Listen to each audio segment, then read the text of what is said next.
Hi, everybody. Welcome to another episode of From Adversity to Awakening.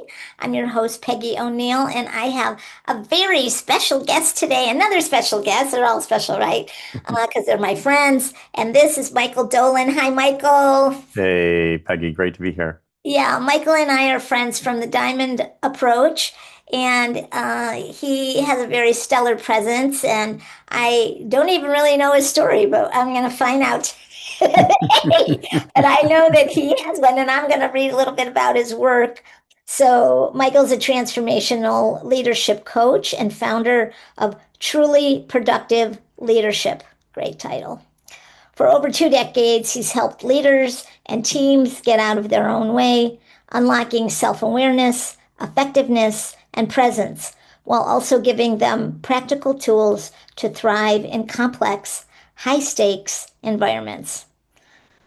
His coaching blends mindfulness and inner work with tactical systems to support action and results, creating lasting change that shows up at work and at home. So, Michael, you are a magic maker. If you can get these leaders to get into their heart, become self-aware, and do all that stuff that you just mentioned. And most importantly, do the inner work so that they can become increasingly more effective. So that's beautiful because it's the leaders that impact so many people. So it's so great when I talk with people who are impacting leaders and helping them to recognize more of their true nature and full potential and all of that. hmm hmm Yeah. Yeah. So anyway, all right. So why don't you tell us a little bit about your adversity or adversities and how yeah, just tell us a little bit about that. Yeah. Thank you. Yeah, as I was, preparing for our conversation and thinking, reflecting on life and uh, what adversity really in my own path, so at least so far, has been kind of the biggest passage. The first one that comes to mind is really about livelihood and work, um, and my own my own path of um, I would the type of adversity it was more about kind of angst. Um, Mhm. my own path of kind of in hindsight, I can see that career-wise, like so many people, I didn't know who the heck I was and what the heck I was here to do. Um, yes. But in hindsight, I went for jobs and roles based on what I thought everyone else would think would be good or valuable or would look good or what I imagined my father would approve of, even though my father uh, never inflicted any specific expectations or judgments about my work. Mhm. So in my world of work after college, I kind of fell into, this is funny actually. I went toward a career in advertising and marketing, mostly driven by the experience of being in college in the first few years and regularly watching this old show called 30 something. Love that show. Yeah. So that in that show, there are these two guys who were they were creatives in an advertising agency. One was the writer, one was the art director. And and I would sit in my dorm, and this is what's funny. This is what's making me laugh. It's kind of like um, a, a nighttime soap opera, that show, a little bit. And here I am with like five or six guys on my dorm hall. We would all get together and watch 30 something together in my dorm. And so I saw them working at this agency, and it had this kind of idealistic kind of boss who was like a Zen creative guy. And I was like, oh, that seems cool. And that's really the image that I think drew me. Like that would be cool. Right. So I like, you know, went through, I started what I call my career treadmill. Like I got an internship at an agency and then another internship at an agency. And then all of my choices and what I saw as possible for me ended up just narrowing to just more of the same kinds of roles on the same treadmill. Advertising agencies, and then like several agencies after college, and then went to get a business degree from a place of, well, I think I like business. I might as well continue this. And then another marketing role more on the client side. But Where did the angst come in? well, yeah, I was gonna say the that might sound like, oh, you had like you were in a career and it sounds like it You were was going definitely well. on a trajectory. Yeah, I was on a trajectory, but more over the years, even if I think about my very first year working at this agency called Ogilvy and Mather when I was like 22, I remember like looking at some photography that I had created and that I had on my wall in my office. And I had an office when I was 22. Um, That's cool. yeah, it was wild back then. But I remember longing, the seed of a longing for this isn't what is me. And maybe I'm supposed to be a photographer or a filmmaker or something else or something like that. And so the angst over the years grew and grew as I think I, as the maturation in me was happening and in a way pushing up against the truth kept on pushing up against what Hmm. was happening, which was, and again, I can only see this in hindsight, which was that I was really faking it. I was faking my interest in my work. I was I was posing. I was not that engaged. I was getting by. Yeah, so it kind of was all a facade. Yeah, yeah. Again, in hindsight, I couldn't really see No, that of course you can't see that back then in your 20s, exactly. early 30s. No way. Yeah, Yeah. yeah. So that So it I sounds mean, like there was a lot of self-doubt and around who you are, what you really want to do, around your purpose. Like that's a heavy stuff. yeah, and I'd say it Yeah. came to a head, Hmm. and I wouldn't say it was a little bit self-doubt was in there, but it was more the pain and suffering of not knowing and not being okay with not knowing. Beautiful. Hmm. And this all started to really come to a head thanks to it was 2001, and I'd been through business school. I was working as a marketing manager at a big consumer products company, and I went to Burning Man, and That'll have and some boundaries.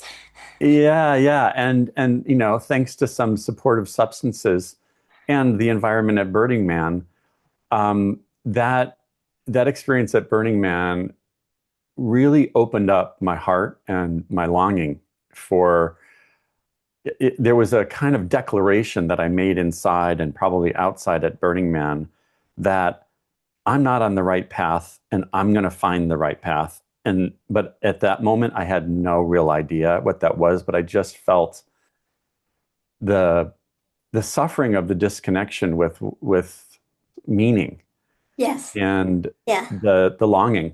for who the heck am I? And but I, you know, it lit a spark. Hmm. And then, as life would have it, uh, I got back from Burning Man, and that's when, just shortly after that, 9/11 happened. And then within a couple months, the world economy shifted, and there was a big layoff at my company, and I was among those that were laid off. Oh, happy day. Yeah, and it was in that moment, it was like both happy because in the current role I had been in, I was not happy. So it was a relief and a release, but also a wound. You know, like I also felt wounded by being rejected and all that kind of stuff that goes along with a layoff. And so the path from the kind of suffering of who the heck am I and what am I here to do? I mean, it's something that everybody goes through. Um, but that layoff started what I call my hippie wandering years, Huh? Nice. which is which was I didn't quite know what to do, but there was still that beginning of that kind of flame of who the heck am I and what am I to do? And Yeah, and I also I just want to comment that you were yeah, looking for a connection between who you really were and the work that you were doing in the world. yeah, It's like you wanted a coherency between that. And yeah. Well, right, actually, you know what? That came later. okay, It was a little bit more. The question that I found myself asking out loud during the that period was, um, what what work is going to make me happy? It was a self-focused yes, yes, longing. I was still in that place. It yes. was not a vocational kind of thing yet. No, but I'm speaking to the longing in your soul. Yeah, The soul was longing to have a coherency between who you are and inside and who you are outside. Let's say it that way. yeah, absolutely, Yeah, absolutely. yeah. So I wandered. I like, traveled alone with a backpack in Asia and India and Nepal and, Wow. you know, and really, really kind of, in a way, in hindsight, forcefully put aside my identities like MBA student, marketing person, business person. And I went through this couple years that started with the traveling, and then I was just experimenting work-wise. I was basically underemployed for a couple years, but I thought I wanted to work in film production, so I worked in film production. I thought I wanted to be in the art world, so I represented an artist for a while. I did some more. I just followed my wandering, and And maybe uh, opportunities that presented themselves or something like that. yeah, some of it was actively going toward things like the Uh-huh, uh-huh. film stuff, Hmm. Hmm. and some of it was just rolling with whatever was presenting itself. And that period, I always look back on that period as like the best of times and the worst of times Right. because it was the best of times because it felt like a an adventure and kind of a bohemian freedom, Yeah. and worst of times because kind of in the midst of all of that was kind of a depressive leaning and using too much pot along the way for like self-soothing and all that stuff. So there was a an excitement of the wandering and a suffering in the wandering. Um, and that period came to a like the resolution of all this. Yeah. I can't wait. I'm on the edge of my seat. Michael. The resolution of all this, uh, so coming out of that period and all these years, I kept on going to Burning Man, and I became an artist at Burning Man and created a big piece there. And the right after I got back from the event, after creating this quite large art piece and burning it, came back, and at that point I had taken another job, a creative job in a design agency, which for me I thought, oh, maybe that's it, but it wasn't it. But I came back and um, basically there was a relationship that had been forming, and I fell in love with the woman who became my wife. And long and short of it is, at a certain point, I became really clear this design job is not it. And Annalise and I were engaged. We were also pregnant. And So the heat was on. exactly, the heat Got to was support on. my family. You got it. Yeah. So there was this moment where at that point, I'm like really hating this design job because it really feels like this is not me. I've got this baby coming and this marriage coming. And I feel the heat exactly of like, okay, and maybe it was artificial or not, but there was a sense that, okay, it's now or never. for me to have the courage to jump to whatever this thing is. And all along those years, one of the possible paths for me that was always in my reflections and my journaling was kind of either being a coach or a therapist, like being a one-on-one helper Yeah. in a therapeutic or coaching relationship. Uh-huh. Let's have a little break. I wanted to share with you about an incredible stress busting tool that I created called Tap for Joy. And it incorporates acupressure tapping, you may have heard of it, NLP, neuro linguistic programming, hypnosis, and somatic awareness into this mighty mouse of an app that can reduce stress and increase happiness. Check it out at Tap for Joy in the Apple Store, Tap for Joy, or an explainer video at tapforjoyapp.com. It will help you to come to center, reduce stress, have a better mood, be more amicable, boost your immune system, deal with past trauma, all kinds of things. There's also an upgrade you can get with lots of cool features. So check out Tap for Joy and tap your way to joy today. So let's get back to the interview now. And that started bubbling up more and more toward this moment. And there was this one day where I almost was about to take another job on that treadmill, another Oh my advertising job, God. because it seemed sexy and they really liked me and it was going to be a lot of money and I thought And what happened? Tell us what happened. so I sat with that and I didn't have any other plans, any other opportunities. I was hating my role. Annalise's belly is getting bigger and bigger. And I just feel this nausea in my stomach. And I call the guy and I'm like, thank you so much. But it just doesn't feel right in my gut. And thank you. I get off the phone. Yay. I get off the phone and uh, I come back to Annalisa. And what happened reminds me of I used to be a philosophy major. And Heidegger talks about that new possibilities only emerge when there's a clearing.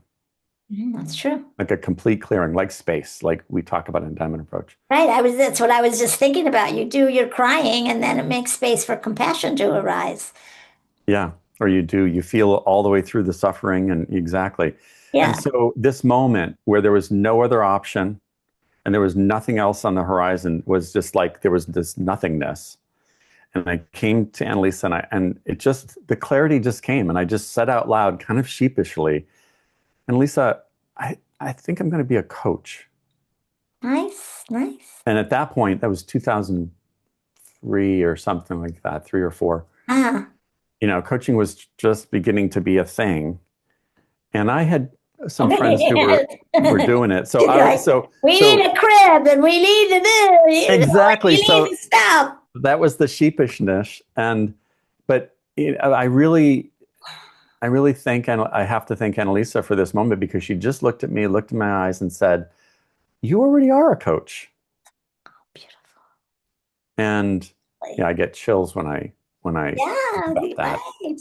And I think that speaks to like, we all need each other. In that moment, I needed the positive mirroring of seeing something true in me that was actually true about this choice from the outside. In that moment, she was being your coach.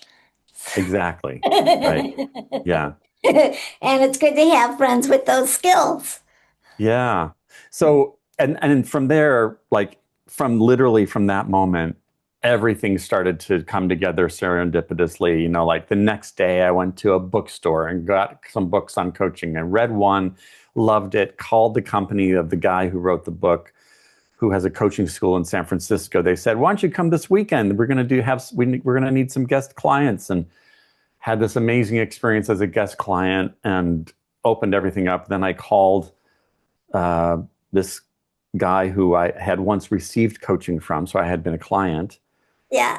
His name is David Allen. He has a popular David book Allen, he's big. Yeah, Getting Things Done. So I was a client of his before he published that book. Oh, wow. And I called him and said, I've never been a coach, but I know your stuff and I think I could be really good. And it turned out that they had just lost a coach on their staff because he died. Ooh, So they needed somebody. And, from the moment I said, I think I'm going to be a coach to when I was hired by David Allen was about 2.5 months. beautiful. And yeah, Yeah. so, Yeah. So I'm going to move on to the other questions about how. oh gosh, okay, yeah, So yeah, we have other questions. So we see that for you, the adversity was really searching for your purpose. That's what I'm getting. It's like it just yeah, kept eluding you, and you kept your one ear was on your heart, and you could continue to hear that this isn't it, but it wasn't clear what it was yeah, until many years went by and you had your beautiful wandering, experiencing freedom and the up and down of that. And yeah, then you had this aha, like, oh, I think I'm good at this. And then all those serendipities came together, right? Yeah, so yeah, that's I mean, nobody on my podcast has talked about this particular adversity, but it's an adversity that we all go through, or yeah, the adversity of that we follow the manual that we assume our parents have dictated for us, and we get to our deathbed and think, "What the hell was I thinking?"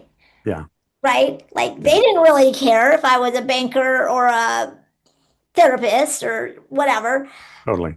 Yeah. So anyway, so how did working through all of that and coming to your true purpose and moving, I would imagine you move forward with some more sense of solidity in yourself, some more centeredness, some more assurity, Yep, self-assurance, and more confidence, and probably much more effective because that's what those qualities give you, right? yeah. So how did it impact your life to move through that, and how did it also impact your connection, your spiritual connection with yourself, with your God, with your nature, with whatever? Yeah. Um, well, I mean, what happened once I started, um, like from day one, when I was basically being trained to do this kind of coaching for this guy, which is about productivity and workflow, um, it was, how did it affect me? It was like joyous to wake up every day. And the real the real experience of it was kind of like, and this again has me was had me able to see in hindsight what I'd been caught in before, which was basically kind of classic image type in the Enneagram, like thinking that everyone else's points of view was more important than mine and accommodating to what I thought was most important for everybody else. And at And this point, and I just want to comment, and this is in hindsight, of course, and noting that most of that was all in your imagination. yeah, exactly. Yeah, exactly. Nobody it was was all like, the okay, Michael, if you don't do this, then XYZ is going to happen. Nobody said that. yeah, it was all to prop up this sense of self, that this false sense of self that, needed to be propped up by everybody else's eyes. And so what was different now that I had started the role and I was starting to practice this work and being a coach was that the joy of the waking up in the morning was about like, wow, they're actually paying me just to be myself. Like, and it showed me how much I'd been, without knowing it, faking it before, playing a Right. role before, um, kind of grinning and bearing it before. But now it was the joy of, and the ease and the effectiveness of, um, I'm just being myself and I love it. And the becoming energized by my work, not drained by my work. Um, just and there was a slow transition over the years. I've been a coach for 21 years now. There's a slow transition over the years of going from, Can I oh, ask you to pause for a second? Because I just yeah, wanted to comment. First of yeah, all, I started to tear up because, well, one of the things I'm recognizing that most of the other people that I've interviewed on this podcast, From Adversity to Awakening, talk about things on the lower levels of the Maslow hierarchy of needs. And you're Yeah, actually dealing with the one at the top. I mean, there's purpose, meaning, and then self-realization. And it sounds like true. two were together to you. So this is such it bringing tears in me because it's so important. And you were given a life where you had enough food, you had enough money, you had enough self-esteem, you had Yeah, enough friends that yeah, you could grapple with this struggle. And ultimately, we're all here ultimately to recognize who we truly are. And the fact that you're speaking to this particular challenge, I mean, most challenges somehow, what I'm finding and what this podcast is designed for is that all challenges will take you to the truth of who you are if you stay with them, yeah, right?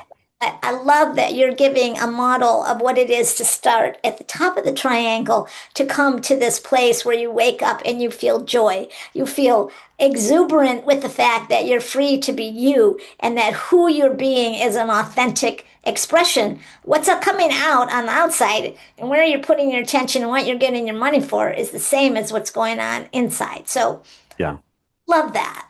yeah, completely. And what you're saying reminds me of like along the final years of the struggle and the angst. I remember lots of conversations with my father and sharing with him, with sometimes with tears, about like, I don't know what I'm supposed to be doing, and I really hate this, and I don't think I can do it. And from his point of view, in terms of that Mount Maslow's hierarchy, he'd been a loyal partner at a accounting firm, and so from his point of view, bless his soul, he refrained from saying, "Well, Michael, like just get any job and just do it." But instead, he was able to like support me, even though it's kind of like, well, what's that phrase? Like, this is these are problems I wouldn't mind having, kind of thing. Like, what am I trying to say?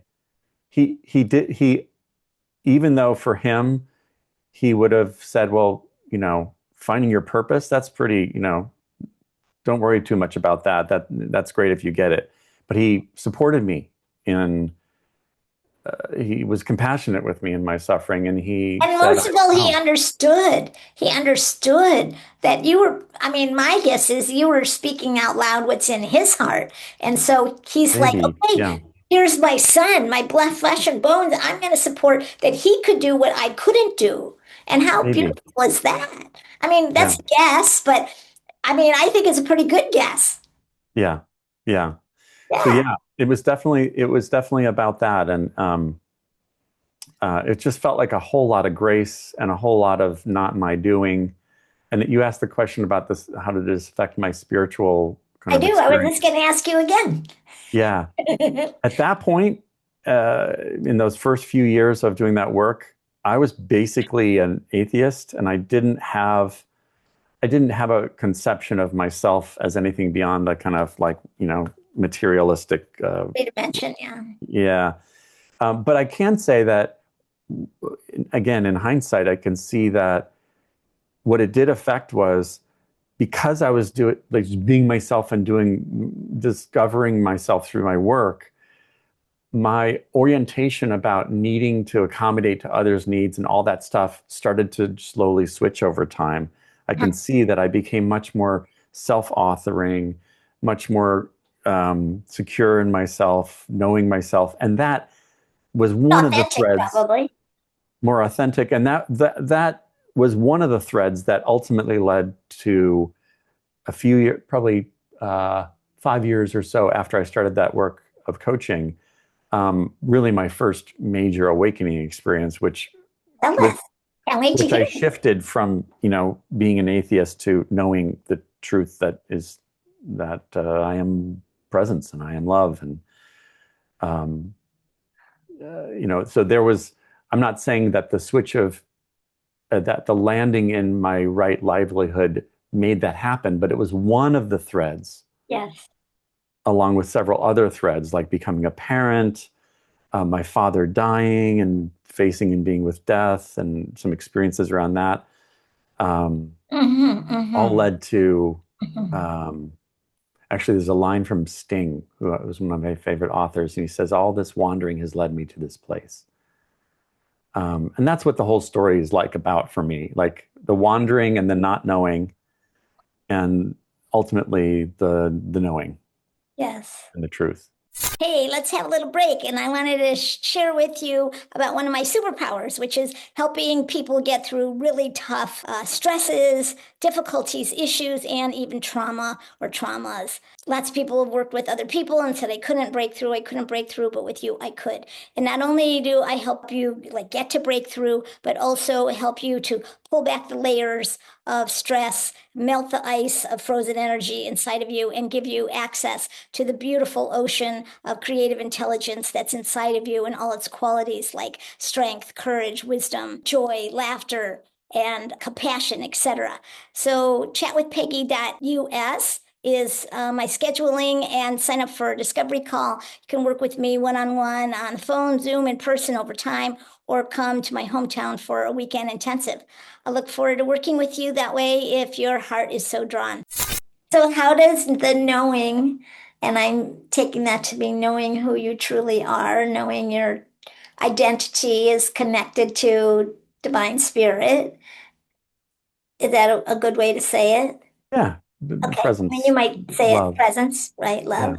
How does that impact your experience of like your day-to-day joy now in your life? life's an adventure.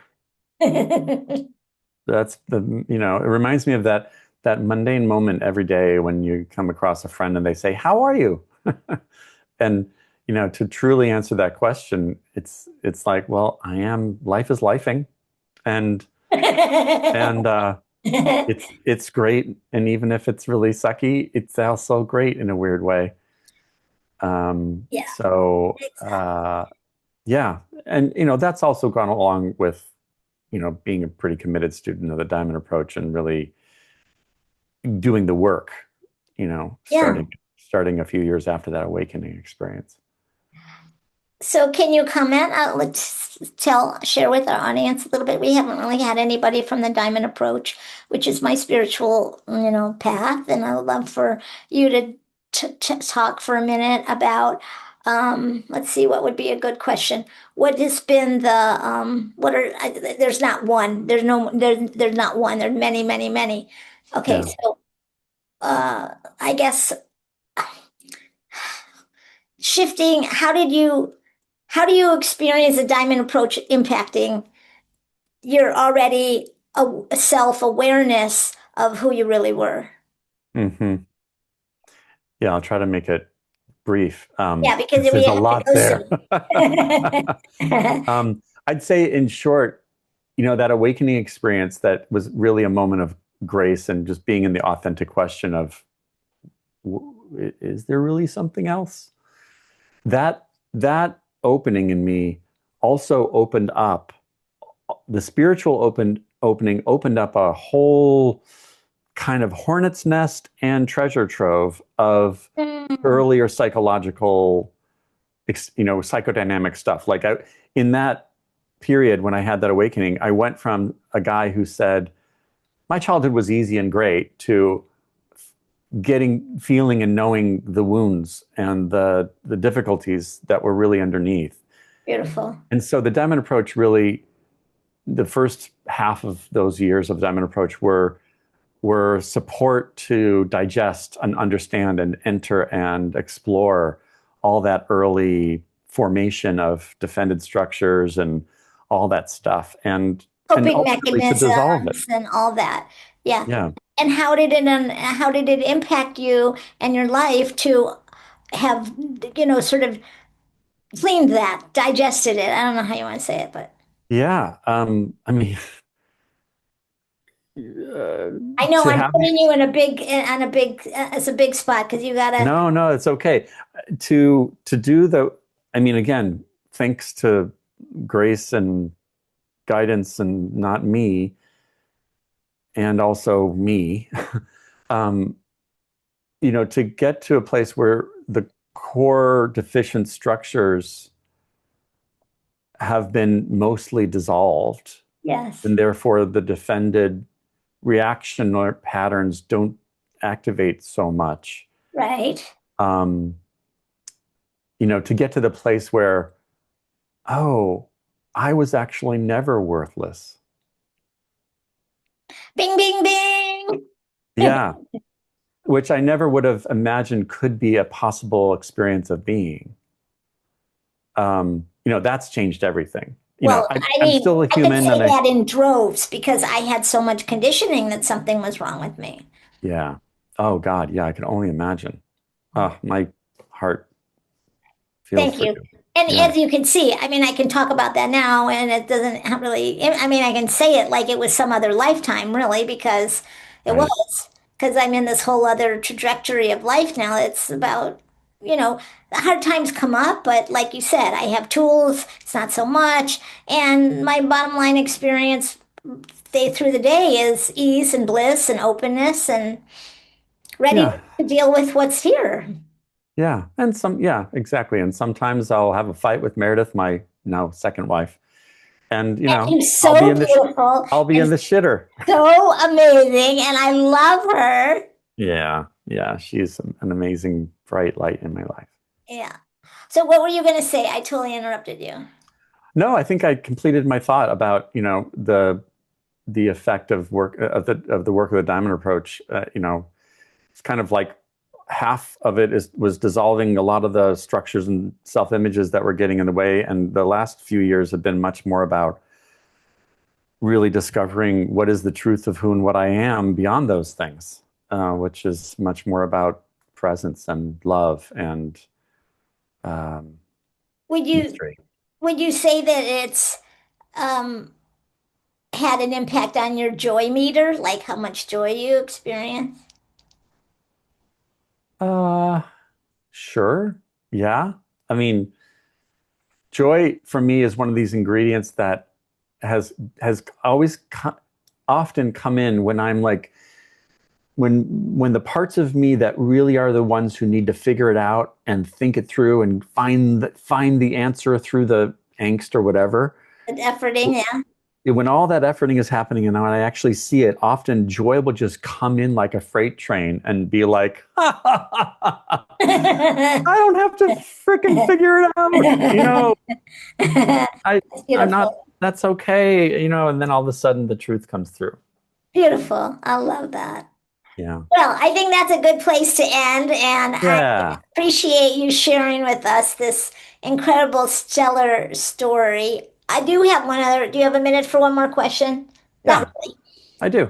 Okay, so I'm trusting that your first marriage had some wonderful things in it, and that your second marriage has some wonderful things in it. But Yeah. one, it seems like, was more based in the. I mean, you were exploring and you were coming to know your true nature, but now you're much more established in it. I'm just curious, do you experience, my own personal curiosity is for what, do you have a different sense of ability to connect in a real way, or like and a celebration and kind of joyful, are they different, or are they this kind of the same? Oh God, yeah, very, very different. I mean, one way to think about it was, um, Annalise and I, in hindsight, it's like we got together to create some beautiful kids, and we did right away, Mhm. and so soon that we were kind of, you know, building the jet as we were flying it, Right. um, kind of thing. So Yeah. it was challenging, and it was also in the very early parts of my own kind of getting to know myself. So I kind of had Uh-oh. well as a You, part. you just froze. Say that sentence again. Uh-oh. Okay, we're freezing, Michael. Uh-oh.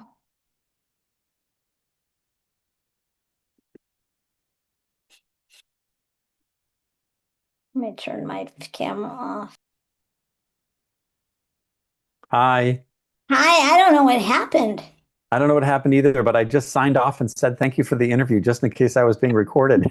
Okay, well, it says that the recording is still going and it's Yeah, blinking. it's true. Good. let's ask that question again and you can answer it very briefly and then I'm going to let you go. Okay. Okay. So, Michael, I imagine your first marriage had a lot of great things and your second one does too, but I'm curious if being more established in yourself somehow has uh, created a qualitative difference in the way that you connect, the way you relate, that kind of thing. How I Yeah. sort of it's a personal curiosity. Yeah, absolutely. I look at that first marriage as um, it was during that early time when I was just really, in a way, just starting to discover myself. And in that discovery, there was lots of dissonance inside still. Like, for instance, I was finding my own strength, which came out as a lot of messy anger Right. Yeah. and um, And you were a a lot of dad, other right? And a dad. it, and becoming a dad and all the triggers that brought up in me. So yeah, I like to say it was like we were trying to like build a great jet airplane while it was flying because we got pregnant and married so soon, early. Right. And so it was challenging and it was, she was the perfect partner in terms of like what I needed to work on in myself and my own early structures. And we ultimately came to a really good ending, a mutually supportive realization that we weren't right for each other. And, Right. Meredith and I, it's a relationship where there still is work that each of us need to do along the way, but it's a lot less about the work and I'm a lot more about the enjoyment of Beautiful. being with each other. I So just yeah. want to bring out that word enjoyment. Yes, enjoyment. Yes, yes, yes, yes. Yeah. Well, that's so lovely. Thank you so much, Michael. Anything else that you'd like to say? And also at the end of that, some parting words for is there anything else you want to say to the audience? Um, well, one thing I was thinking about before the call is the perspective on this whole path of like not, angst and then this wandering and then the clarity. One book that really supported me after the fact to understand what I'd been through was a book called Transitions. It's called Transitions: Making Sense of Life's Changes by William Bridges. Um, Funny name for a guy that writes that book, right? Yeah, Bridges. bridges, right? Yeah. But in that book, he talks about the messy middle period, which in which we need to not know, we need to wander. We sometimes will be depressed or lost, and that those ingredients are in many ways necessary if whatever is to be the beginning after that is to be clear and fruitful and true. So many people try to run from the ending to the new beginning without letting themselves not know and be in that messy middle. Beautiful. So that Thank was the you. lesson I learned. Yeah, that's a really great message to. It's like in all of these interviews, there's some point of difficulty that we go through, and in going through that difficulty, then things get to shift rather than running away from it. Yeah. So Yeah. But thank beautiful. you so much. Not knowing is a very interesting and uncommon thing that we've talked about. So, how can Yeah. people, if people would need some coaching, need some support from you somehow, how can they get a hold of you, Michael? They can email me at michael@trulyproductive.com or check out my website, trulyproductive.com. Truly Productive, and there's Yeah. trulyproductive.com. Okay. Trulyproductive.com. Yeah. Okay, great. All right. Well, thank you so much, my friend. I'm going to sign off with them and then I'm going to talk to you for a sec, okay? All right. Okay, so Wonderful to talk. everybody, thank you for coming, everybody, and join us on the next episode. We'll see what we find out the next person to deal with overcoming their adversity and the amazing awakening that happens. I wish you all a moment to moment awakening and enjoyment of your moment to moment life. Okay, so long for now. Well, thanks for being a fan of the podcast, and I would love if you would subscribe Also, wanted to remind you about that mighty little app, Tap for Joy, and share with you about the amazing features for just $5 a month, like a no brainer, right? You're going to get some amazing tools for decreasing stress and increasing happiness, like a happy memory journal, which rewires your brain for happiness. You're going to get a bunch of customized tapping dialogues, which pinpoint and target your stress areas, a learn center, a bunch of other stuff, and a 5-day challenge. Highly recommend that for getting the most out of your results for decreasing stress and increasing happiness.